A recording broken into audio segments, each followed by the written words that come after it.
2024 s'achève sur une note assez positive pour la Côte d'Ivoire qui, en dépit de contingences sociopolitiques mineures, peut revendiquer des succès dont certains retentissants comme la victoire à la CAN qu'elle organisait.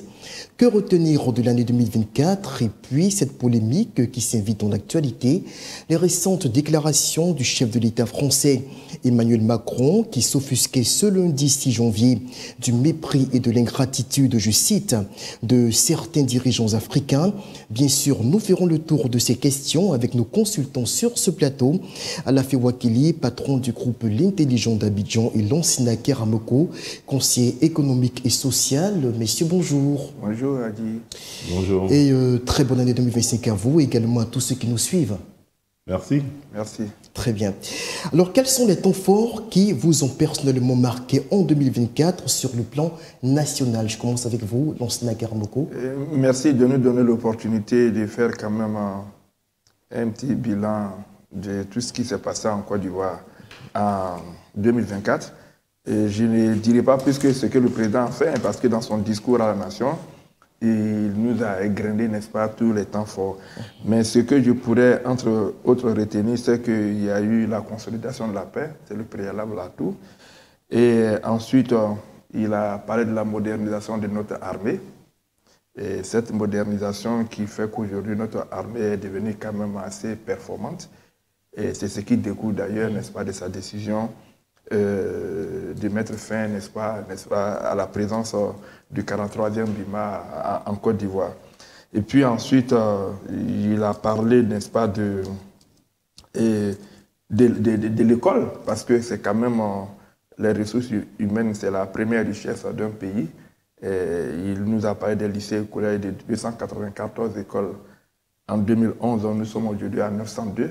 C'est quand même énorme, ça a triplé entre-temps. Et il a aussi parlé de 15 nouvelles écoles professionnelles, lycées professionnels qui seront construites en 2025, c'est important. Et on est passé de 3 universités en 2011 à 10 aujourd'hui. Et puis les centres de santé, il y a 80% des Ivoiriens aujourd'hui qui vivent moins de 5 km d'un centre de santé. Très bien, mais ça c'est là vous parlez justement du bilan du chef de l'État. Oui, mais le bilan du chef de l'État ne peut pas être différent. Mais je veux dire personnellement, ce qui vous a marqué en 2024 au niveau national. Oui, bon, peut-être que la CAN, on peut en parler, puisque le président en a parlé, mais quoi qu'on dise... Ça a été un gros succès que la Côte d'Ivoire a Oui, c'était un enregistré. gros succès parce qu'il y avait plusieurs enjeux, et je crois que tous ces enjeux, point par point, n'est-ce pas, les défis ont été relevés. Et c'est ce qui nous a valu, n'est-ce pas, cette CAN jamais organisée depuis son existence. Et je pense que c'est une grosse satisfaction parce que notre pays, du coup, était le centre de la Terre. Je parle sous votre contrôle Alafé, qui est un homme des médias, et vous également. Et la communication a été très, très bien maîtrisée. Et les projecteurs ont été sur la Côte d'Ivoire. Et tous les points, tous les défis, aussi bien sur le plan restauration, en tout cas, tous les défis ont été relevés. Je parle de restauration parce que la Tchéquie, maintenant, qui est devenue un patrimoine de l'UNESCO, a pu être bien appréciée par tous nos visiteurs, les étrangers. Et cela fait partie des acquis, justement, pour la Côte d'Ivoire. Ça fait partie des acquis. Parce qu'on ne s'en rend peut-être pas compte, la Tchéquie existe depuis longtemps. Pourquoi c'est juste après la CAN que l'UNESCO, finalement... Tout ça fait, ce sont les retombées. Ce sont les retombées de la CAN. Donc, et puis avec toutes ces infrastructures qui ont été construites, les routes, les hôtels, les stades. Aujourd'hui, on a des stades sollicités par tous les pays africains pour des compétitions. Et même le Grand Real de Madrid est venu organiser ici pour son centre de formation, je crois pour sa fondation, une activité en Côte d'Ivoire. Tout ça, ce sont des retombées de la qui CAN. sont à saluer certainement. Alors, Alafé Wakili, en tant qu'homme de médias, Lansina Keramoko le disait à l'instant, qu'est-ce qui vous a marqué en 2024 au niveau national? Oui, il y a eu beaucoup de choses, hein, et on a bien entendu la CAN, avec cette fusion, cette communion entre les Ivoiriens, les Ivoiriennes et les populations vivant en Côte d'Ivoire et les amis de la Côte d'Ivoire, heureux de cette victoire des éléphants l'émotion que cela a créé, le grand message à la nation du président de la République lors de la réception des éléphants, qui a rêvé d'une nation comme les États-Unis, sans distinction d'origine, où on se sent tout simplement ivoirien. C'était des moments forts, mais aussi cette réconciliation souhaitée grâce au sport et à la victoire des éléphants, avec des mesures annoncées par le président de la République pour apaiser et rassembler les filles et fils de la Côte d'Ivoire. Mais en même temps, on constate que l'euphorie est retombée aussitôt. C'est vrai qu'on pense déjà à la CAN au Maroc qui arrive bientôt. On veut toujours gagner, mais l'euphorie est restée puisque les combats politiciens et politiques ont repris aussitôt, ont commencé aussitôt, et même avant, avec la présidence du PDCI remportée un peu avant la CAN par Tidjane Thiam, avec aussi la première année des conseils municipaux et régionaux après l'élection qu'il y avait eu en 2023. Donc l'année 2024 a été une année très politique, avec les activités du président du PDCI, avec les maires qu'on a vus en action à Yopougon, à Boaké, à Bobo, les conseils régionaux à Daloa, dans le Cavali, dans le Guemon, ça et là, les maires à Abidjan ou Marcory qui ont travaillé, et puis aussi l'action du district autonome d'Abidjan à travers le ministre-gouverneur qui a pris des initiatives pour lutter contre le désordre urbain. Et enfin, au niveau culturel, des concerts, des défis relevés comme le Challenge Guinness de Zena Bansé. Donc vous voyez, on a eu une année pleine. Il faut quand même aussi relever cet aspect dont on ne parle pas très souvent, l'aspect sécuritaire. 2024, une année durant laquelle la Côte d'Ivoire n'a pas connu de perturbations en termes de politique sécuritaire. L'année s'est écoulée sans que on ne parle d'incursion terroriste sur le territoire national. Ça paraît anodin, mais il faut le dire aussi.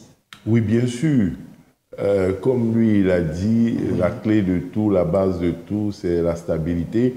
Et vous avez bien remarqué que la CAN s'est déroulée dans les conditions sécuritaires optimales, sans aucun incident. Et donc, toutes les dispositions sécuritaires ont été prises et le pays est en paix, comme il a dit. Et oui, à ce niveau-là, ça paraît anodin, c'est devenu une évidence.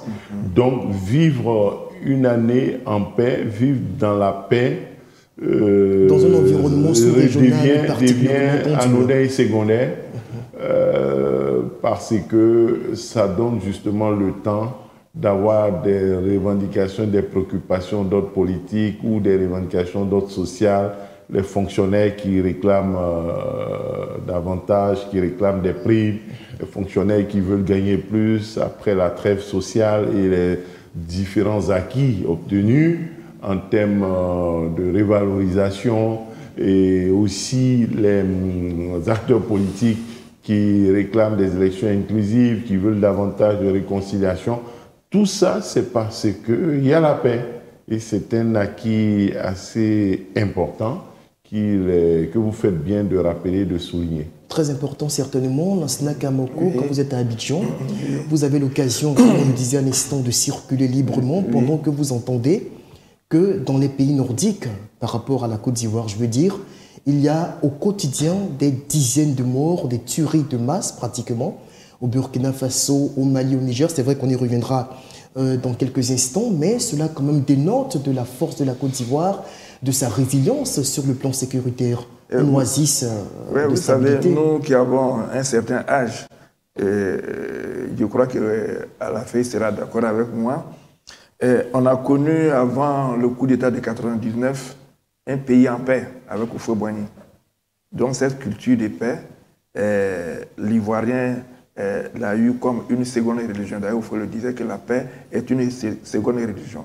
Qu'on soit catholique, qu'on soit musulman, notre seconde religion a toujours été la paix. Je dirais même que c'était la première religion en fait. Mais au même moment, autour de nous, il y avait des coups d'État. Au Ghana, il y en avait, au Burkina, il y en avait, au Mali, il y en a eu, mais nous, on était tranquilles.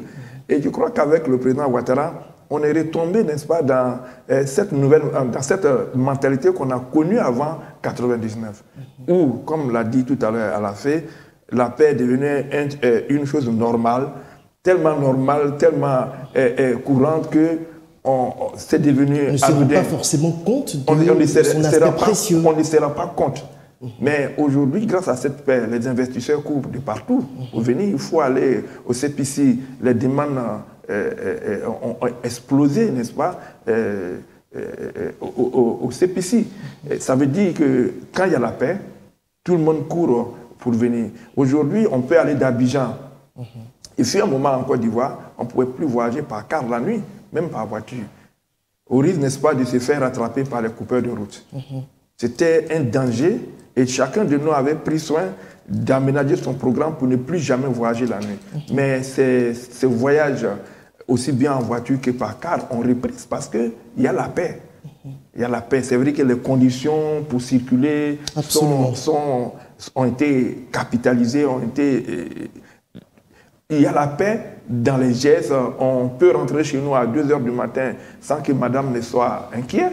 Ce n'était plus le cas. Il fut un moment, ce n'était plus le cas. Absolument. 18h30, déjà, il fallait être chez soi. Donc la paix est revenue comme on l'a connue sous Oufoué. Absolument. Et j'ai envie de vous demander, Alafé Ouakili, quand vous suivez ce qui se passe chez nos voisins du Nord notamment, aujourd'hui, et même qui tente à s'étendre, à descendre vers le Bénin, qui vient de subir une attaque terrible, particulièrement meurtrière, il y a de cela quelques jours, avec la mort de 28 soldats dans le nord de son territoire.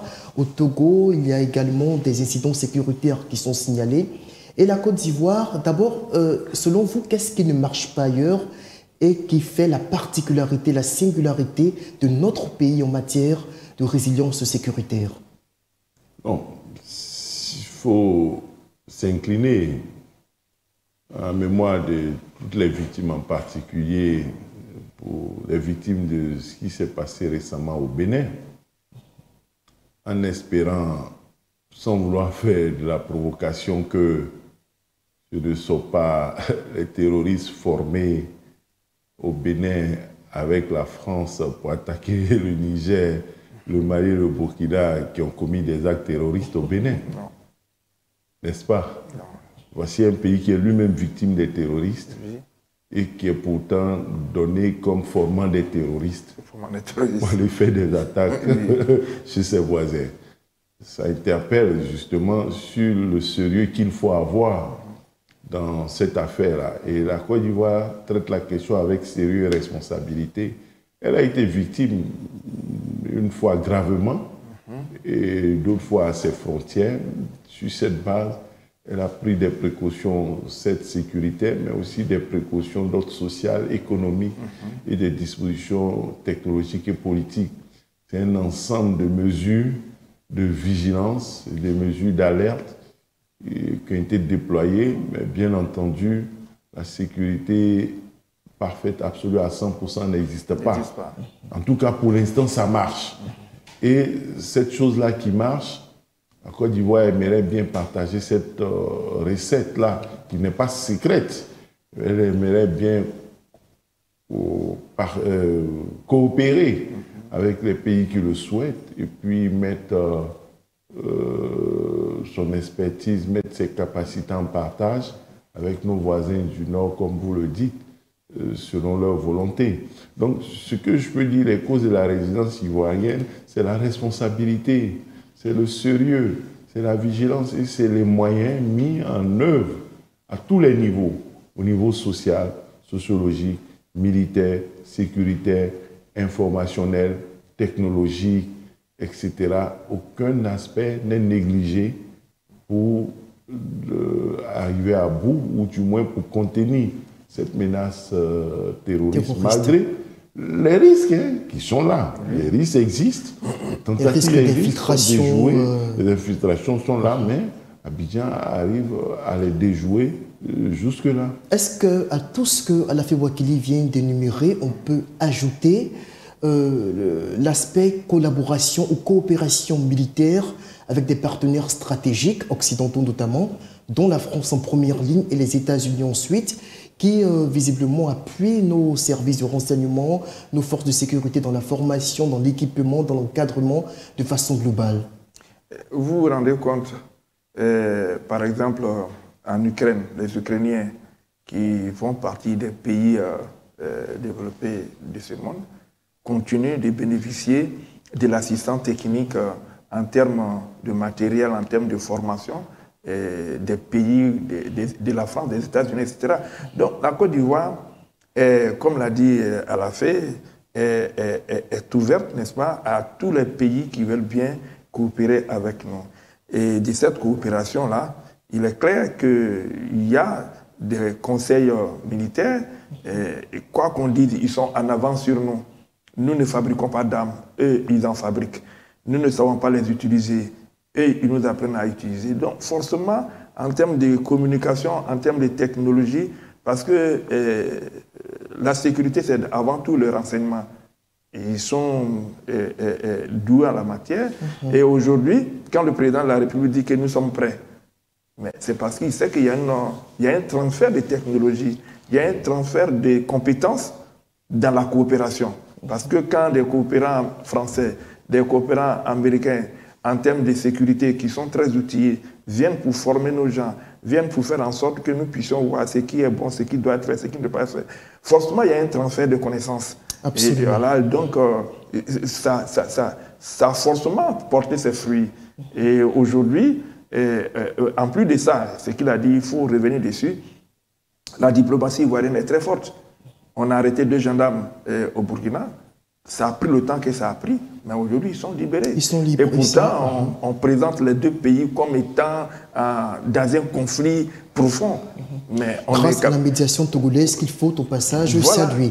Alors, dernière ligne droite de notre émission, avant justement que nous l'achevions, on a tous entendu ces propos qui ont fait véritablement couler beaucoup d'encre. C'est ceux du chef de l'État français Macron, qui, lors de la conférence des ambassadeurs le 6 janvier dernier à Paris, qualifiait d'ingratitude et de mépris l'attitude de certains chefs d'États africains qui tendent à présenter le départ des soldats français de leur sol comme étant une sorte d'éviction, ce qui semble offusquer la France dans son ensemble, en tout cas la France étatique. Alors, Alafé Ouakili, quelle est votre lecture de ces déclarations ? Est-ce que, de façon objective, on peut accorder à Emmanuel Macron la légitimité de s'exprimer ici, d'autant plus que ça a choqué une bonne partie de l'opinion publique en Afrique? Bon, c'est normal que l'opinion publique, si une partie soit choquée. 2, il faut préciser que le président Emmanuel Macron parle aux Français, il est le président de la France. Il n'est pas le président de l'opinion publique africaine. Non. Il n'est pas le président de la Côte d'Ivoire, il n'est pas le président du Mali. Donc il ne parle pas aux Maliens, aux Burkinabés, aux Tchadiens, aux gens du Niger a priori. Donc il parle à la France. Ça c'est 2. 3, Mélenchon avait dit que l'armée française a été expulsée et chassée de Côte d'Ivoire par Alassane Ouattara que la France a installé, et il présentait Alassane Ouattara justement comme un ingrat, ce qui n'était pas, la Côte d'Ivoire comme un pays ingrat, ce qui n'était pas tout à fait exact. Donc c'est à l'ensemble de ces choses-là qu'il faut prendre en compte, c'est l'ensemble de ces choses qu'il faut prendre en compte et dire que, en voulant parler aux Français, peut-être il tentait aussi de répondre à Mélenchon qui dit que la France a été chassée de Côte d'Ivoire. Dans le cas spécifique de la Côte d'Ivoire, bon, chasser veut dire quoi? Expulser veut dire quoi? Le président de la République lui-même a dit que c'est un départ concerté, négocié, en accord, on nous rétrocède. Nous, on leur avait donné, ils nous le rétrocèdent. C'est pour nous la Côte d'Ivoire. C'est un territoire de Côte d'Ivoire. On l'avait donné comme quand il y a une ambassade. L'ambassade, c'est un territoire inviolable. C'est la France. L'ambassade du Burkina, on ne peut pas toucher ça. Il y a en Côte d'Ivoire, mais on ne peut pas entrer là-bas. Ça appartient au Burkina. Donc c'est la même chose quand une armée arrive, on leur a concédé ces droits-là. Ils étaient là, avec des accords, mais maintenant, ils nous le rétrocèdent. Ce qui ne signifie pas pour autant qu'il y a une rupture de coopération militaire. Le camp Thomas d'Aquin, Ouattara Thomas d'Aquin. Et d'ailleurs, le Niger, le Tchad, dont les dirigeants se sont fâchés à la suite de ces propos. Lorsque ils ont dit que les troupes françaises partaient, ils ont passé tout leur temps à faire une communication avec insistance pour dire que ce n'est pas rupture de coopération et le départ des troupes françaises du Niger n'a rien à voir avec la méthode AES. C'est dans la coopération, dans la fraternité et ce n'est pas une rupture avec la France. Bon, c'est ce que Macron est venu dire en d'autres mots. Pour dire que ça a été négocié, on ne les chasse pas, il n'y a pas de problème. Peut-être c'était vexant, la perception, mais c'est ce qu'il a dit avec d'autres mots. En dehors de cela, relativement à la question de la gratitude ou de l'ingratitude, on peut penser qu'il allait fort, mais de part et d'autre, les Africains ne manquent jamais de rappeler à la France ce que la France leur doit. Les Africains ne manquent pas souvent, c'est un chef d'État, de rappeler à la France, aux pays occidentaux, comment ils nous pillent, combien de fois ils nous doivent. N'en manque pas de dire que c'est à cause de nos pays qu'ils avancent. Et même dernièrement, je crois que le président de la République a abordé la question de la pollution. Il a parlé de l'engagement de la Côte d'Ivoire avec les engagements pris à New York à l'ONU, à différentes COP en Azerbaïdjan. Et il a interpellé les pays occidentaux à polluer moins. Et il a interpellé les pays développés à tenir leurs engagements et à financer, d'abord à réduire le gaspillage écologique, environnemental, à réduire l'usage des ressources naturelles pour préserver, sauver l'humanité et à tenir leurs engagements par rapport à nous. Et souvent, lorsqu'ils édictent des règles sur les conditions de production de notre cacao, ils parlent de cacao durable, en menaçant de ne plus laisser exporter notre cacao, le chef de l'État ne manque pas de dire que nous sommes conscients et que nous prenons les dispositions, mais que nous refusons le chantage. Donc, on a des dirigeants souverains, on a des dirigeants autonomes, on a des dirigeants responsables qui savent apprécier les intérêts de leur pays en Côte d'Ivoire et qui ne rentrent pas dans des polémiques du moment.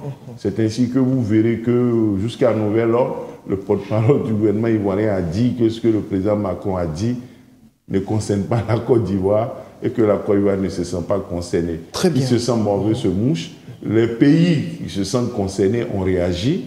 La Côte d'Ivoire n'est pas concernée, c'est un pays souverain et responsable. Et l'agenda de réponse à un État, l'agenda de réponse au président Emmanuel Macron n'est pas dicté par le gouvernement des autres pays.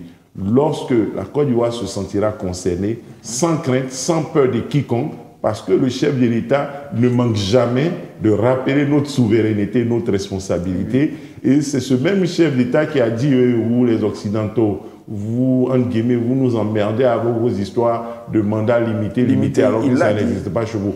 Comme un tel chef d'État africain, parce que notre Côte d'Ivoire, la Côte d'Ivoire dit qu'elle n'a rien à dire à Emmanuel Macron, on peut penser qu'on a peur de Macron.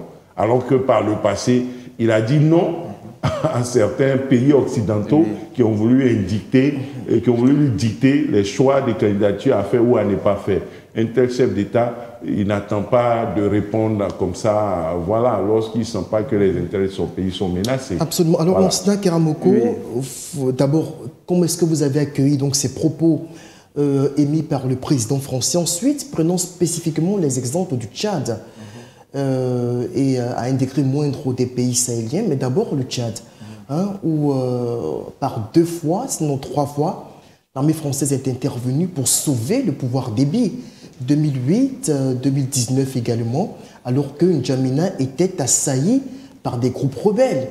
Et c'est la France qui, par son intervention militaire, a été décisive pour empêcher que N'Djamena tombe aujourd'hui.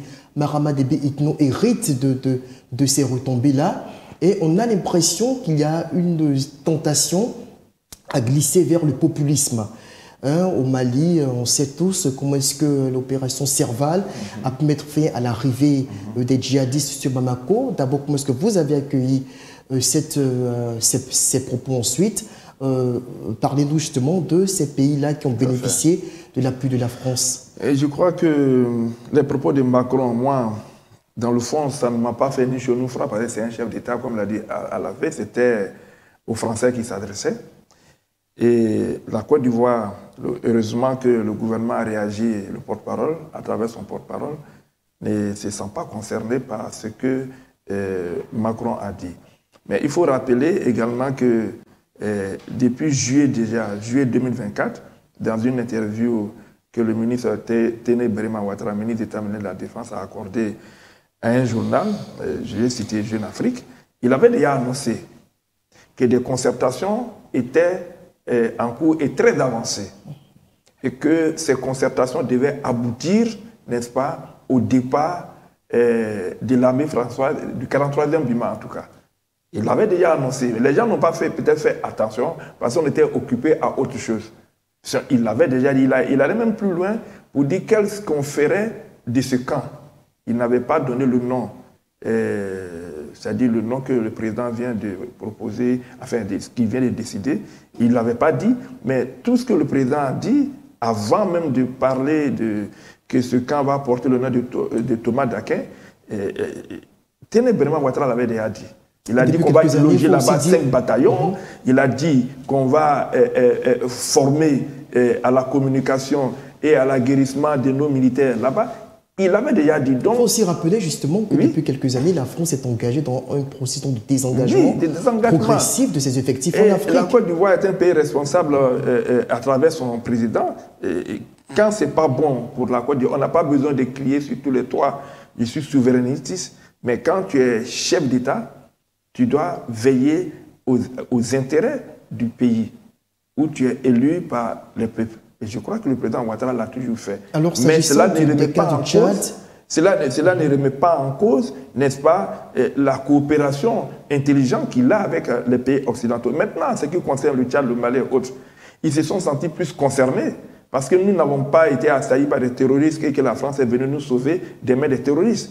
Notre président, le chef de l'État de Côte d'Ivoire, n'a pas été installé au pouvoir par une quelconque armée étrangère. C'est les Ivoiriens qui les ont élus et puis il y a une résolution onusienne qui est venue dire de respecter ce que le peuple de Côte d'Ivoire a décidé.